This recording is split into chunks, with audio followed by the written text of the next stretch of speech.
Hello everybody, we are live and welcome. Thank you for joining us this evening. This is a very live, very special, very free-flowing look at this module, which if you've looked at my previous video on this is the M800 R2 by EMI. I did a video on this, which hopefully you've watched. I took you through this module, what it does, what it doesn't do. This module isn't actually available right now. This is coming to market, and I'm kind of working with the company to kind of get some feedback from you, the audience, potential users, as to what you'd like to see this do before it comes to market. So thanks for joining us, because you're part of this journey with us. If you're not familiar with the module, it's a very cool module. It's multi-timbral, which you don't really see in Eurorack. 4-part multi-timbral. You've got wavetable oscillators, filters, multiple envelopes, multiple LFOs, a modulation matrix. Like I mentioned, the 4 parts you can get to. You've got this beautiful touch screen as well, which allows you to navigate around the module. It's absolutely beautiful, and this actually comes from its predecessor, which is the M900, which is the desktop version of this module. And what Mai has done, somehow, I don't know how, they've managed to take everything that happens in the M900, everything, and put this straight into this module. So I'm not quite sure how they've managed to do it. And it's quite a cool thing for Eurorack to have a module with this amount of capabilities. And some of you have given some feedback already on the kind of features you'd like to see it have, and we're going to run through that today with a couple of guys from EMI who's going to join us. So if you have any questions, do put it in the chat. It'll come up on the screen. I'll be monitoring them, and we can ask them straight away to the lovely people themselves. And who knows, you know, any suggestions you might make that maybe they can include in it might actually make it to the final version. So without further ado, let me introduce you to my friends here over on this view. Here we go. There we go. Hey, hi Horst. Thanks for joining us. Hi, Matthew. Hello. Just quickly, introduce yourself. Tell us, what do you actually do at the company? Yeah, I'm the founder of the company Maya EMI, and I've started this in parallel with my industrial job that have I before, and do over 20 years in parallel doing synthesizer development. And I've decided 2 years ago, 3 years nearly, to start a company and build your own synths.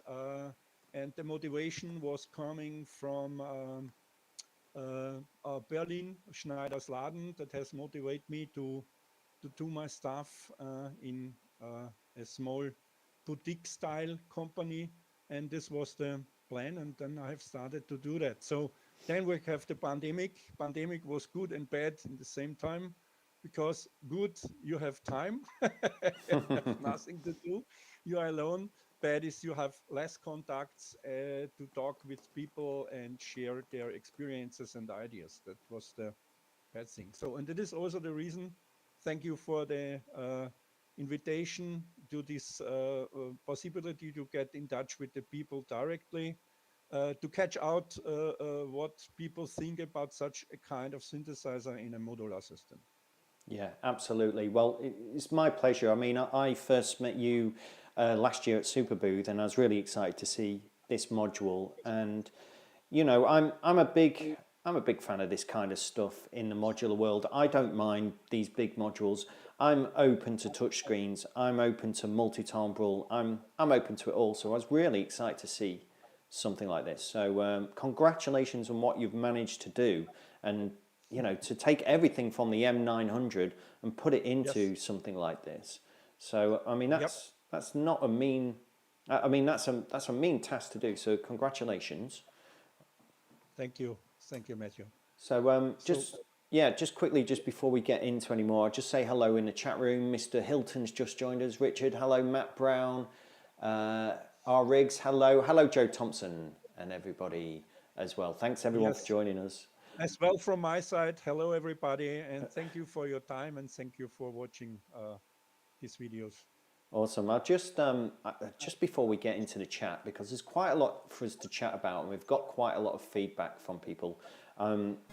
Let's just should be able to hear this. If anyone's not familiar with the sounds of this, I mean, don't forget this is also polyphonic. Let's just have a look at some of the sounds here. You can choose by category. Let's just choose pad sound. Let's go into pads, and then let's pick a carbon-based pad. What's this one? Just luscious. Probably open the filter on that one.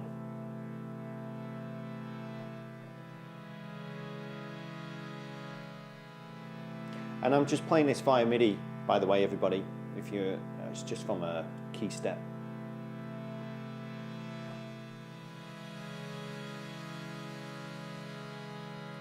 We've got some effects on there. If you don't know yet, we've got some stereo delay, we've got some reverb going on there. So yeah, if you don't know, you can just choose your effects from here. There's EQs, there's mod delays, stereo delays, kind of amp distortions, reverb. There's some dynamic control as well, phaser, and that kind of thing. So yeah, lovely sounding patch. Let's just maybe just choose another one. Which one? There's so many presets. These are also good. Tranquilizer pad. We've got to try that. What's this?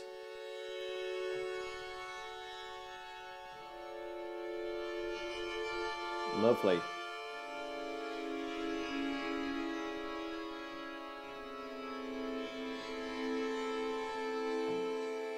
Great. Just quickly as well, let's choose some bass sounds, because you know I'm a big fan of bass and stuff. Yeah, what's this? This sounds like it's got some modulation. Let's just have a quick look in the modulation. What's going on here? Looks like LFO1 is doing some controlling. We can maybe change.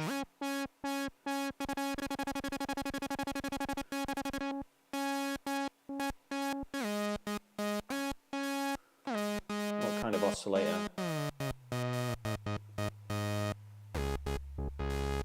Really nice low end in this. It's one of the things that jumped out to me was like the amount of low end in some of these bass is really rich. I mean, Horst, did you kind of program? Was it you and the team that kind of programmed this? Let me just show you. If you've got headphones on, this is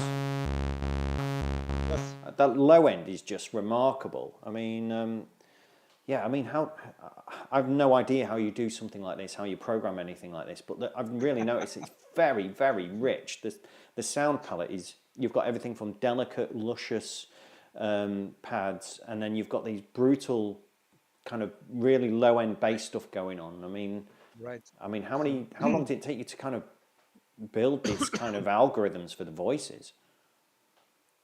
Now, I think what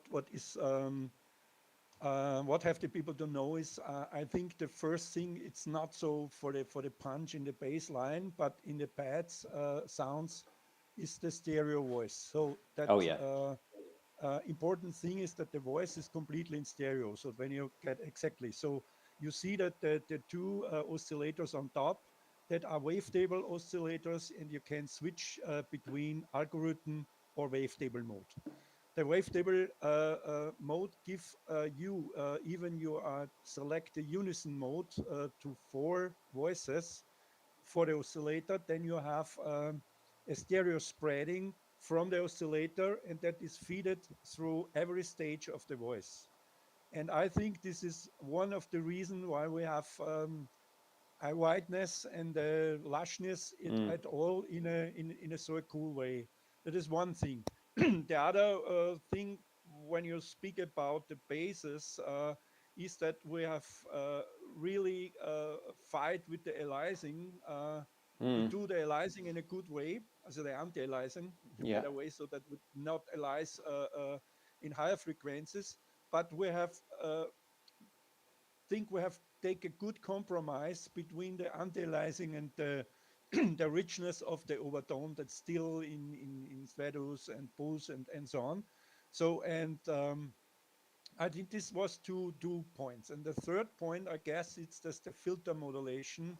The filter models that we have did is very lovely made so far. So it's begins with classical big watt filters, with ladder filter models, with Curtis emulations. And Mm-hmm. now in the next version, it comes up a MS-20 filter as well in the operation of Cork 35. So that was not the OTA driven. It was the first of the MS-20. Yeah. And it sounds as well very well. So these three things, I guess, was a good thing.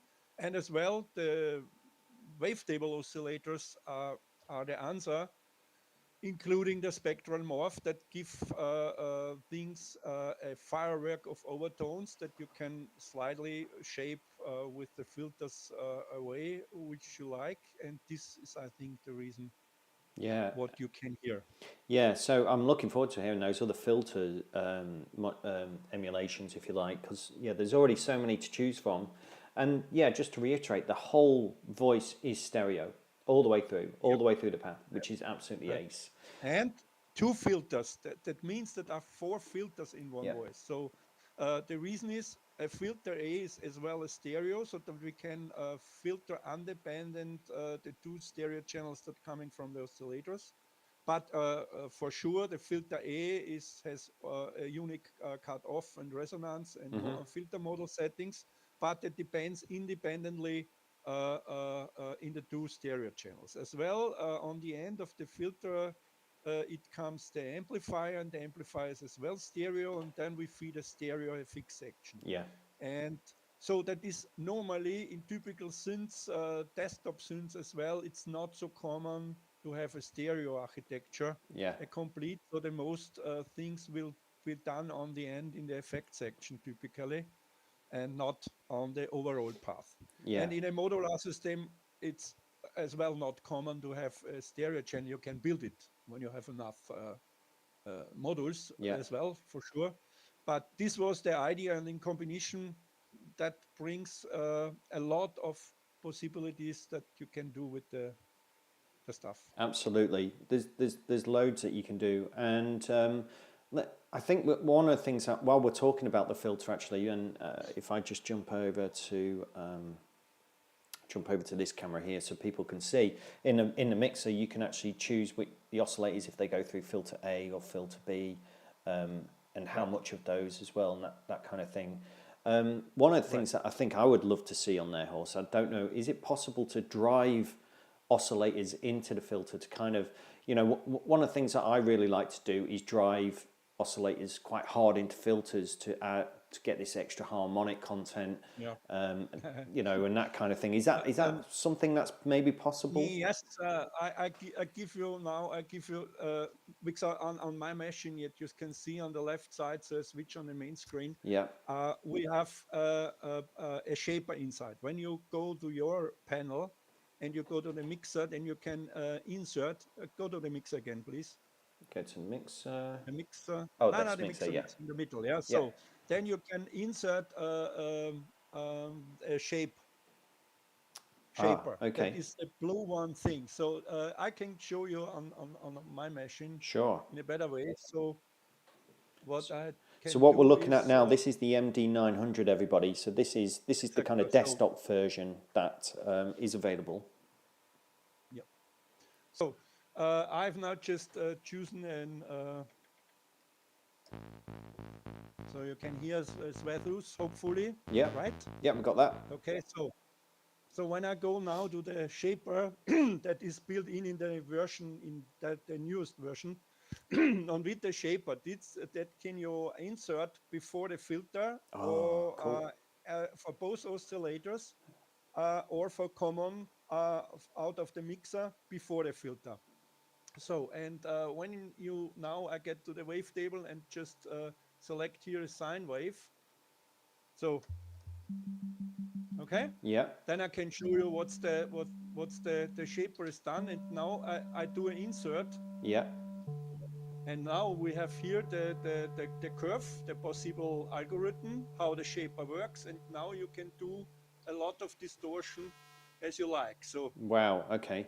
with hard clipping and everything, what you like. And this is so exactly the level. So when comes up the threshold for this kind of things. And we have different kind of curves, and we have also a sine extension. You see what we can do with the signal. So the shaper is pretty cool because it Wicked. can do a lot. Uh, Okay. Also bit crushing and so on. So, and this is exactly what you like. That's the reason why we have built in. And this is not in this version what you have on the M800 at the moment. So, Yeah. but it is inside. And then you can select. I give you the site on the mixer here. You see the insert is here now. Is the shaper on top? Hopefully you can Oh see that. yes. Yeah. Yeah. Okay, so and I can choose. I can do the shaper on the second oscillator, or I can do on the mix. Yeah. Oh, On the great. mix, it shapes every signal from all three oscillators, included as well the noise oscillator. Okay, so this was Wicked. And that is different if I just go over to my camera, because in this version that I've got, there's also a wave shaper, which currently isn't yes, right, in this one. right. Is that Exactly. That is exactly the point. That's it? exactly Right. that module, and this is. In this version not included because we are not finished at the moment of the super boost, so now it's done. And it's great because I personally I have think, oh, why the hell I need a wave shaper, uh, because I have wave tables, I have spectral morph, I have a lot of things, but the wave shaper is a wave shaper and it makes sense in Yeah, yeah. every kind. Yeah, so Okay, as cool. I like this in between. Yeah, brilliant. Well, Okay. I'm really glad to see that in there. This is brilliant. And I suppose one of the things we should maybe look at is the external of this module, because I think this is where we've had a lot of feedback from the comments from the previous video, is the I/O. And also the power supply. I'm running this off one of your power supplies, and I think we Yeah. should explain to people the reason why we're running it off this power supply and not from the bus boards that I've got inside of my Eurorack. Can you just give us Yes. some context on that Yeah, as to why that is? absolutely.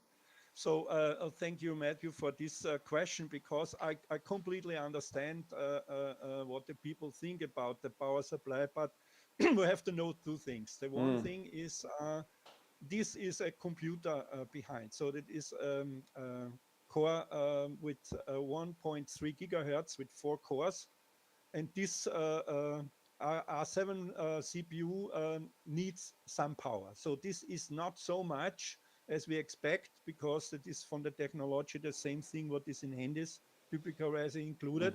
So we talk about 8 watt of power that is consumed when this 4 cores is working. So then this is one thing. So that means on the 5 volt we need a power nearly around 1.2 amperes. Okay, so and this is exactly the first thing. So and the next problem what we have, and it's not a problem of the module of a digital module in general, it is the problem that the Eurorack has just one ground plane. So they have a typical ground plane, then you have the minus 12 volt, then you have the plus 12 volt, and then maybe you have 5 volts. So the Okay. problem is now when we have a power supply and that feeds this 1 ampere around, then we get the problem because the ground plane getting ground noises from the digital logic and from this high power, and this ground noise feeds into all analog things maybe, and this is not what we like. So the problem can just solved when the power supply has an independent ground from your system ground, and that feed it directly from any power supply. It has not to be a MI or AMI power supply, but it has to be a second power supply, and Yeah. this have to feed the 5 volts with this around Yeah. nearly 1.2 amperes. So, and Yeah. then the ground connection is just made over the jacks, and then we have no ground noise because through the module rack system, we have no digital power flow at all. And that's the reason why we have to do that in that way. Yeah. And that is for every, let me say, for digital modules that have not so a powerful CPU inside, it's this maybe not so necessarily needed. But in that case, it is needed. And that is the Yeah. disadvantage of using high power modules. Yeah, and there was a little bit of discussion that we've had about maybe taking Sure. the module, and if people weren't keen on having another power supply added to it, about potentially having it outside of the rack in its own self-contained unit. Potentially that might be something that could be looked at, I suppose. Right. It's absolutely possible. So Yeah. what we can think, it's as well we can do a cheaper version so that we have an check on the system where we can feed with the standard power supply like we have it for chargers or any thing that have this power Yeah. to feed that, and that is a cheap solution. But on the end, it was here, let me say, that is exactly we have discussed about the reasons what we can do. So in other way, when somewhere has a power supply, an old one that's not used, then it can use it in the same way. So it needs just the 5 volts that have to be fed Yeah. from there. So we just need as well minus 12 volt and plus 12 volt, but that we can get from the normal Eurorack system. And what we are think here is that we have an additional just 5 volt power input connector that can be used to feed the module. Okay. That could be a really good solution. I mean, for me, I'm not too concerned about how much room this is taking up in my case, and I've got it in my travel case actually. This is what I would take if I'm going out to play a gig because it fits on an aeroplane. It's exactly the right dimensions. I don't mind how much room this is taking up personally with this power supply because of how much you get out of this.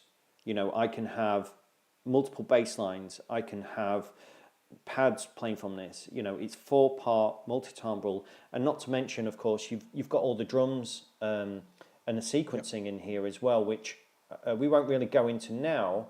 But you've got the clip launching, which you might be familiar with if you've used things like Bitwig or Ableton. You've got that built into here as like a stripped down version of it. So I don't mind the fact that it takes up so much room in my rack because of that, because it does so much. Now, some of the feedback still about this has been, okay, that's very well, it does an awful lot, but what about the I/O? What about the configurations? At the minute, we've got, let me just go over to my camera, there we go. We've got MIDI in and out on mini jack there, which is how I'm playing stuff at the moment. We've got a clock in, we've got a stereo out, so everything is summed to stereo. We've then got stereo input, which at the moment this isn't used at the moment. We've got CV and gate out ×2, which is cool. Yep. And then we've got a USB as well. And so people were saying what they would really, really like to see, I suppose, is more inputs for modulation to use with external gear. That's come up quite a lot. Yeah, what's your thoughts on that? Is that something that could potentially be looked at, do you think? Yes, absolutely. But we have here to select between, from my standpoint, different use cases. Yeah. The one use case is the control from outside in case of screwing parameters with some knobs to get control of some behaviors of the voice. So this can be achieved with USB. Is here a USB host, and you can connect on this USB host any control gear you like. You can as well connect an USB hub before and can connect a lot of different gear that sends MIDI as well, not just on the MIDI jack input, as well from MIDI devices. So this gives you the possibility to go to every parameter here. So I can show you that as well, and it's working on the same on the UREC module. So when I just get to an example to my oscillator, and I like to get the wavetable position from an outside controller. Yes. Yeah. So this is I have to clear it because it is somewhere on it. So that is the default behavior. When you hold down the level, then you get an L on the right side on that. So you hold it 3 seconds. Yeah, exactly. So now when you send a MIDI control from anywhere, not just Yes. then you are married with this. So now I just screw now from the outside on my screen. I can give you this here that you can see it. Now I have married with a MIDI control from the outside and Wicked. I'll move just. the wavetable position with that. So this is a huge connectivity. You can have hundreds of knobs. You can Yeah. assign to everything in the synth where you have this bubble on the right side. So, and this is one kind of thing, so that you can control in a live situation some kind of cut-offs, resonance, wavetable positions, LFO speeds, whatever you like. Yeah. And the other thing, what you can do is we can just go to the matrix. When you show the matrix on your computer, that we can see a little bit better. Matthew, go in the matrix, please. In the Sure. matrix. There we go. Yeah. Yes. Yes. So in a matrix, we have the possibility you can theoretically modulation inputs from the outside we can do it here. So you found here CVA, CVB, CVC. This is not now connected to a real hardware board that comes from the internal sequencer, but it is possible to expand these things with external inputs. So you can define which signal you like to modulate in a voice. So, and this means that this voice that grabs this channel out can be modulate anything in case of destination, what is here, and that we have a lot of destinations, so 24 or more, and you can select and define to do. So this was a possible. It's not made now because that have to be get the connectivity first. And the next question is on the third point is audio rate or non-audio rate, because that is in a digital system very important to define which kind of modulation we need, Yeah. because this depends on the interfaces as well. Audio rate interfaces are much more effort than a non-audio rate. Non-audio rate means we are talking about uh, uh, uh, 1,000 or 2 kilo samples per second. And with audio rate, in this case, we are talking about 48 kilo samples. So this is exactly the question here. And what we have to do as well is that the inputs, independent where it comes from, to select the DC coupled and AC coupled, because these inputs are designed at the moment for getting some audio signals in. And for CV control, we have to do a second alternative connections as input for DC coupled things.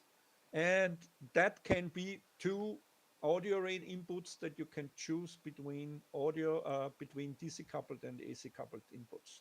Yeah. Okay. Because we've got the two inputs here, which, Yeah. as we've mentioned, don't do anything. I mean, I personally would like to see that for processing audio. So you Yeah. could maybe put something like a vocoder in here, Right. or Right. you can Right. run things through the effects as Right. well. You know, and Matt Brown actually asked about the effects. Right. What we've That got. was the initial idea, was Yeah. exactly to do this kind of things with that. But Yeah. I could imagine that it's a good idea. You have two alternative check connections that you can feed with a DC coupled signal as well, with slower rate. But you can go up. But we can do theoretically more lower frequency CVs that for slow modulations or control of other slow moving stuff, it's 2 or 8 kilosamples per second is possible, Okay. I guess. So this is what we can think about.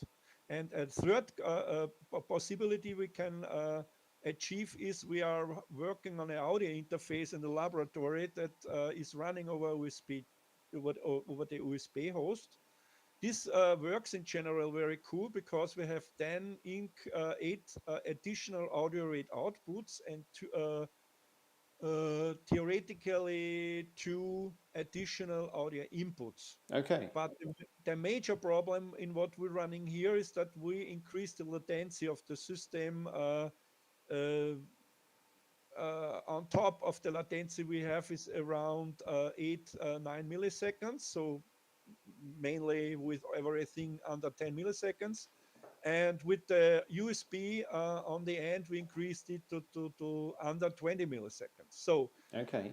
this is normally when you're running with sequencers in a modular system without a keyboard, then it doesn't simply matter. But when you're playing this with a keyboard, then I think it's not a good idea. And this is the problem we have. So I can imagine that is for Eurorack a cheap, cool solution and works in general, but I'm not sure it will be well accepted by the people. Okay. Oh, by the way, I've just assigned there this the position in this Yeah, wavetable to the modulation on my keyboard here, just in the same way right, that you showed. Just held right. that down for 3 seconds, the parameter, and there we Yeah, go. Now I've got that going through, which yeah. When you really still hold it down now, you clear this behavior. And so when you assign the same control on the other place, it's gone. it will be automatically removed on the previous location. Brilliant. That's Okay? cool. Yeah. So this will be stored in the machine. So when you switch it off, it will run. So you can as well select the spectrum algorithm with the mode wheel when you like. So Yeah. it's simple. So this is important to know that the most thing to control things outside can go over MIDI. And another possibility, the fourth possibility is you taking a MIDI CV converter or in other direction a CV in to MIDI converter, Mm-hmm. connect this over USB on the line, and you have a CV input that directly controls some parameter in the synth. Okay, cool. So That is running out of the box. So when you buy some CV MIDI converter, then it works. brilliant. So it sounds to me like you've taken this feedback on board about the inputs and the outputs. You're looking at some potential solutions, what can be done, and how that can be done. And I think one of the key things is, if you're going to implement inputs and outputs, we do need kind of user experience understanding. So, what Yeah, would you use those inputs for? I mean, for yeah, me, I would send lots of modulation from, I don't know, LFOs, from my sequencer, from whatever I've got going, basically. So yeah. I would definitely want to use it for that, just because you get some interesting stuff. And I know we've got a lot in the matrix that we can send to places. We've got the sources, we've got envelope generators, we've got LFOs, we can use the oscillators even, and the CV, A, B, and C to send to multiple places inside of here. So there's a lot you can do, but I certainly do see the value of bringing stuff from outside into it, and I think that'd be magic. And somebody also just mentioned in the chat, who was it? Half God, Half Beast, great name, was about having at least separate outputs for the 4 parts multi-timbral. So, you're able to send them off to Yeah. different places and that kind of thing, which I think I mentioned that in That my that review. I that I completely understand. That was Yeah, exactly what I have mentioned before. So we have a running USB out device, but with the higher increase with the increasing of the latency against because USB take time to sending the audio stuff over USB. yeah, It works fine, but we have a high latency. This is constant, this latency. So as long you play with the sequencers, you have not 10 audio outputs with 48 kilohertz, and this is I think can be a solution for exactly for Eurorack, because for a piano player that cannot live with 80 milliseconds in complete latency between hit the key Yeah. and then it comes out 18 milliseconds. But for the Eurorack, when it's driven with the sequencers and you're just playing bad sounds, then you have no problem at all. So that is a use case question and is a technical issue that we have with the USB.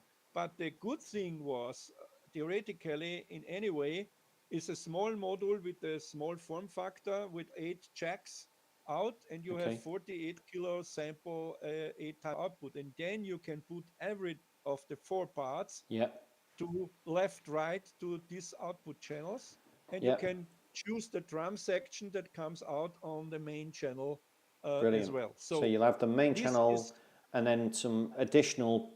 How big would it right, be? More or less, is about a small one, just the half of that half maybe. of this, and that'll Yeah, give you the separate outputs on. Brilliant. right. So and this can be mounted and is connected over USB. And in the Would it be this maybe in USB? the final version we have an maybe we spend an USB connector internal, so it's behind the panel, so that you can connect without you have a cable on the outside. You can connect it directly with the module internally. Okay. Sounds Yeah. great. So Sounds that great. you have still the USB connector on the front for your control gear. Yeah. I think that sounds awesome. If you've got those separate outputs and you're able to send those things out to different places, I think that would be absolutely killer, because essentially, I'll have a bass line going to some distortion externally. I'll have a stereo pad doing its thing. I've got another channel That for I whatever have one. complete understanding for that wish. Yeah. But on the end, we are working for the MD900 and other synths that may be upcoming, is that we are trying to develop an audio interface on Ethernet based.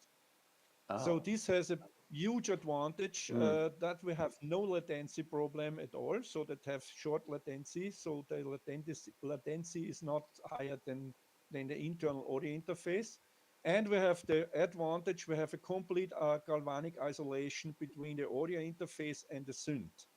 So because with USB in all the end, you can also raise some unusual noise problems with the USB in general. So that depends really on your setup, how you're working on it. And this is as well a possibility on we try to work on it and try that out, that we have an audio interface stuff, including CV input, CV output, and MIDI input and MIDI output as well, so that we can extend the device easily with that kind of thing. So that Wicked. is under development. That you understand is that a lot of development work is done for the MD900 and for the newer generations. And we try to understand what's the need in case of Eurorack guys is the needs, and then we can reuse some kind of development work in this area as well. And this is the idea, and this is as well the idea, you get the feedback what the people like. And for me it's very important to understand where the problem comes and what they like to do, and the outputs is completely clear for me. That is a huge benefit uh, Okay, cool. in focus on a Eurorack Yeah. as well, because it is as well for the MD900 a big benefit, because for the external mixers, for the mixing people, they need every timbre separately out of the machine. That's Yeah. We're working hard on that on that things. Brilliant. Awesome. And there was a question just here as well. Zizora, I think it is. Any reason why you use this USB on it as opposed to USB-C, which is much smaller? Any reason? Yes, the reason was maybe we have to switch now to USB-C. It's not a big deal. So the Okay. problem is that the robustness of this kind type A connectors are much more, and the host has typically this kind of connector. So when you get cables that get you to the type B for the controllers, this huge one for the controllers, then you get typically this type A cable, and this was the common way. So, but in the future, it moves definitely to Type C. Okay. Cool, This lovely. the way we're going to that. Okay. Let's just flick back over to here just before we get on with any more questions. There was a little bit earlier about what effects we've got in here. Let me just get a different sound up. Let's which one should we go for? Let's got a nice pad, maybe a nice pad or something. Like, take the LB Solitaire. That is cool. Which one's that? Can you remember? It's in pad on the pad. I don't know what you have, which number you have, so I Okay. can just call Let's. this. Give you. Well, I've got this nice bright pad here.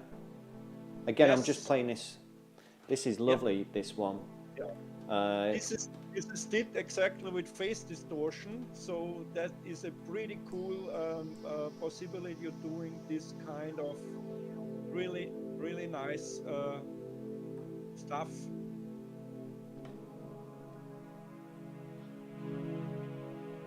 And again, if we wanted to modulate this LFO just quickly, just to show people again how to do that, we can, if we want to modulate the filter, sorry, just to show people how to do that just quickly, you can just go down to any of these modulation sources and destinations. There's up to 24, and you can just choose in here. So we could grab LFO. Let's get LFO3, why not? And let's send that to the filter. Yes. The amount that we want to change, you can already see what LFO3 is doing. To get to LFO3, we press LFO and number 3, and we're straight to LFO3. We can see that this is running at its own rate. We can sync it to BPM, and we can play around with the depth and the division of the BPM. I think there's quite a lot of reverb on here.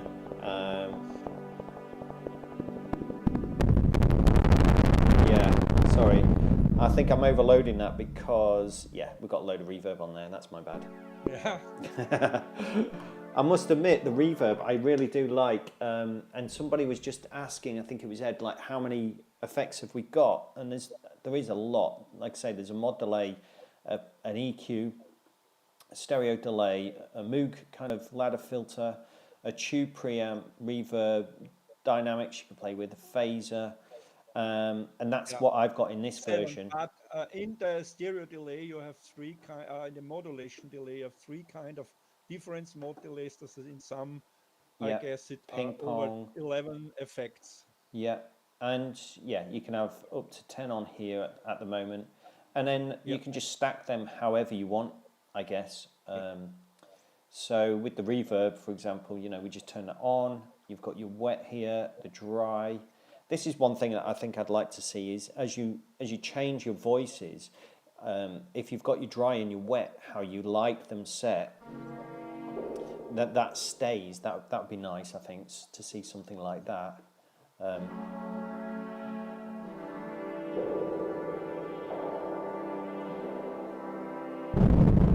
Oh yeah, that's what happens when you get too much reverb.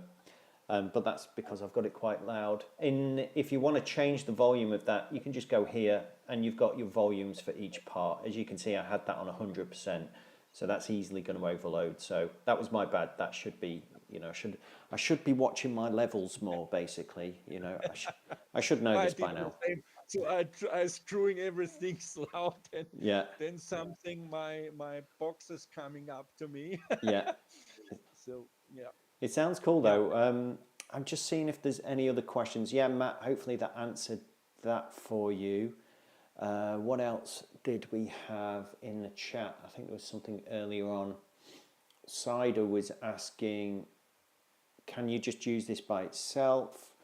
It could be a solid entrance into modular. Yeah, I guess so. I mean, like we've discussed, it is in a Eurorack format. It is a Eurorack module, and it does a lot for its price point and for its size, its capabilities, as we've talked about.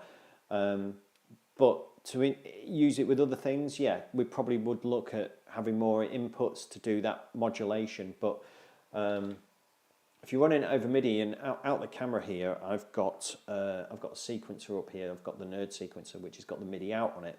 So I can use all of that MIDI and send it to the MIDI input on here, and I can do so much modulation. It's really easy. I was just doing that, holding this down for 3 seconds, changing mod wheel, and there we go. I'm now able to change that shape. So it's very, very, very quick to navigate around and to do this kind of assigning as well.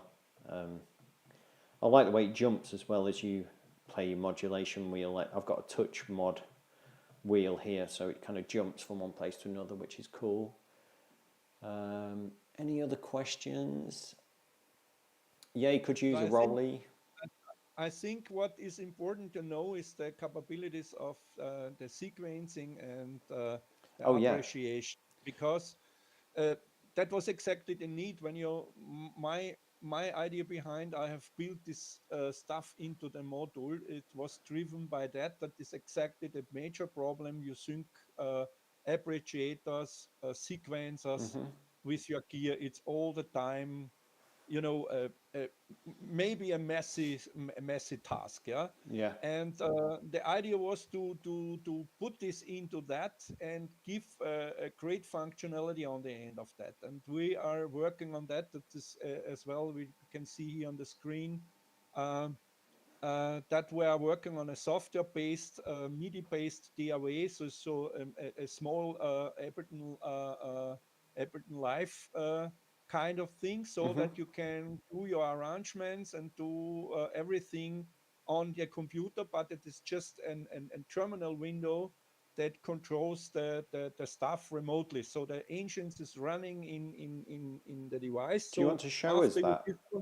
Yeah, I give you a short introduction for that. Yeah, that'd be great to see, because I was, when I did my video, I showed this sequencing capabilities again, which is really good. It's built around clip launching. So exactly. So that is exactly to understand. That's right understood by the people, is that the clip launcher is in the device, as well the sequencers behind, and as well the arpeggiators behind. So the idea is that we have to expand it with the software on the PC or Mac side to do the arrangements in an easy way or in a common way that is typically did in DAWY stuff.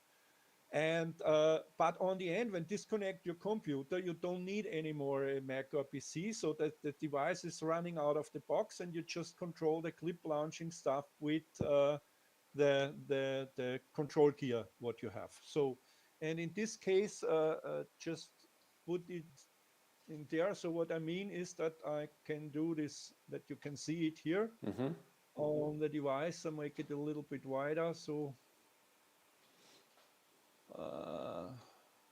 so you can see it here. So I've now an MK3 from Novation, a launch controller. You can do APC Mini, MK2, and other kind of controllers to use here. And as you know, the clip launcher is in the device. So, and when I have a performance, I start that for short. So then I can do at the first my complete work on the device. I don't need any computer. It's just running out of the box. You see here the clip launcher. I can control the clip launcher on the touch. Wicked. And you see it runs synchronously, give me the feedback. So, sorry. I have to load it again up because I have screwed on the stuff. So now should we work. Now it's better. Oh yeah, that sounds better. So now I can control this kind of things here, okay? And you can do the overall performance. You can mute or stop some tracks. You can start it. You can as well complete stop the row, and so on. And then you can do your complete performance. So the problem is how you get this kind of music into the box, and for that we have built this kind of software. And you see here, this is connected over Ethernet to the device, so it's the same is possible with the M800. And now you can control these things here. So in a way, so I can select the performance here. So I have to do the right screen. So now I switch it here. So I have not used my gear, so I can do that on the software. And now you can watch exactly that. You can change every note live, so this comes before.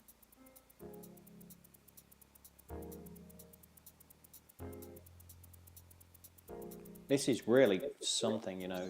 This is... So you can zoom it, you can you can redo, undo. Okay, cool. So, and it can do everything what is on the clips. You just select this here and then you get the notes. It's the bass line. Here now you have the drums. And you have as well outpainted which instrument is running here. And you have all the instruments that you have here with that. So you can load the waveforms here. And yeah, you can as well hit it on that way. So that is the possibility. You can use velocity control here on that. So this was the switch, the main line here. So wicked. to that.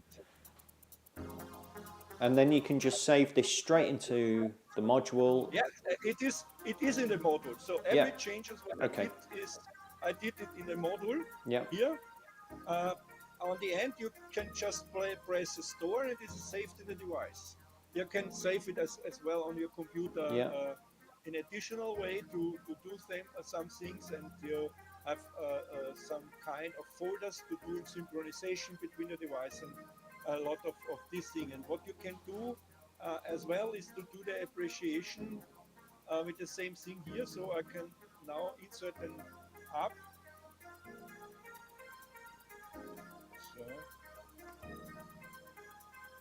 So an arpeggiator, you can define the steps, you can define how it works, should work, you can define the line, you can switch on, hold, and all that what you can do in the device, you can do it here, and you can create the overall arrangement that you can control with the launchpad controller from the outside. You can control it on the touch on the device, so that you can control it as well while you're doing all the arrangements with that software here. So this is coming up, that is not released at the moment. This just give a taste. So in this case, we can spend additional tracks as well here, more than these two channels, that you can control external gear over MIDI. And with MIDI CV converter, you can as well control your sequencing of your module system in there. So what we need is a connectivity in case of CV input, CV output, audio rate CV input, and audio rate inputs and audio rate outputs. And with that kind of thing, you can assist and can create a huge setting with a centralized sequencing engine. And you get a lot of problems away, because to synchronize different sequencers is always a tricky part. And as you imagine, every changes, you just save it and it's stored and is recorded in few seconds, and you are ready to run. That is brilliant. That is really, really powerful. I mean, I've not seen any other Eurorack module that does this. So that is really something. The fact that you've got that, because as you know, I think we talked about this as well. If you don't get the MIDI information, if you take MIDI information, say from Ableton, and you put it straight into something like this, it can also take along with it some other data that can mess up the MIDI somehow. So it's got to be kind of clean MIDI, if you like. So the fact that you can just kind of connect it up to your screen and you can just compose like that. Right, straight right away. It's great. And this is exactly, you can do with the device. Without the software, you are able to exactly to import MIDI tracks, MIDI files. So but you have to know the arpeggiator and the MIDI grid, drum grid, can program directly on the machine. You don't need Yeah. a computer in any way. So, but you know, a MIDI file with a kind of doing things in the grid is not senseful to doing that not on a computer, because the computer has advantages, but just in the studio. And when you've finalized, you have a huge set of arrangements well prepared, and you go on the stage and press the button and fire up your performance. And this device can feed or can feature up all the other Eurorack module gear as well. In that moment, with MIDI to CV converters, and we think about the connectivity in any ways, how we can increase the connectivity that you can control with that device as like a backbone in your Eurorack, Hmm. to doing not just the synth. A synth is your drum based. You have the drum sample player inside. You have the synth engine, but you know you have also this kind of sequencing, clip launching stuff in there. So, and this I think is unique. It really is. It really When is. you press on the Matthew, when you hit on the waveform, This then one. you should hear. I'm not sure if it's coming out of the which outputs. So kick drum. Okay, so maybe it's Yeah. muted. Yeah. Yeah. Possibly. I think so. Yeah. Okay. People interested, you can load your own samples into here as well, Yeah. of course, Right. which is great. You just chuck them in there, different kicks, different two Yeah. snares, hats, and then tom one. But you know, you can load anything to these, and then you can save them as kits. So you can have a deep techno kit or whatever you want, and you can just save them in there. So that's really cool. So essentially, you know, you can rock up for a live performance with this module, and you can sequence your drums from it. You can have the 4 parts playing from it, and all those effects, and the MIDI control. It's a really quite powerful thing. It's really powerful. That's why, going back to it, I don't mind the size of this, and the fact that you have to have an external power supply as well. And if there's going to be a small module that gives me all those extra I/O, happy days. I'm really happy with that. Obviously, if it started growing and it suddenly was this big, then I'd be like, yeah, okay, maybe I'd have to think again. But it is very, very powerful. I just think once it opens up that door, and you can get more inputs coming in from the modular world, it's going to go crazy. So, you know, well done in terms of the amount of input and development that you've been doing on this, and the sound quality as well. The touchscreen is just such a joy to work with as well. It's very, very responsive, and I'm really looking forward to getting a kind of new OS on here so I can play around with some of that new stuff as well. Any other quick questions? Hi Audio Eng. It is a comprehensive module for sure. If you haven't seen the video before, please do go and check that out. And if you're here, also give us a thumbs up and hit that subscribe button if you're not already subscribed. That'd be really cool.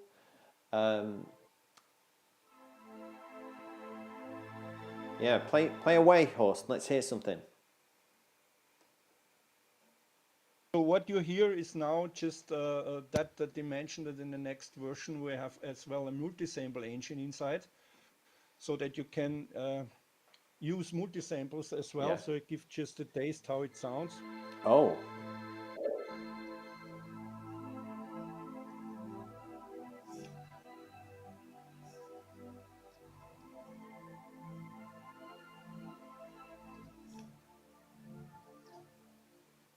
So multi-sample instruments inside of it. Yes, Wow. as well you have Okay. here just a piano. I have to, it's on me not sorted, so just yes, here is it. So That is really cool. so that is give.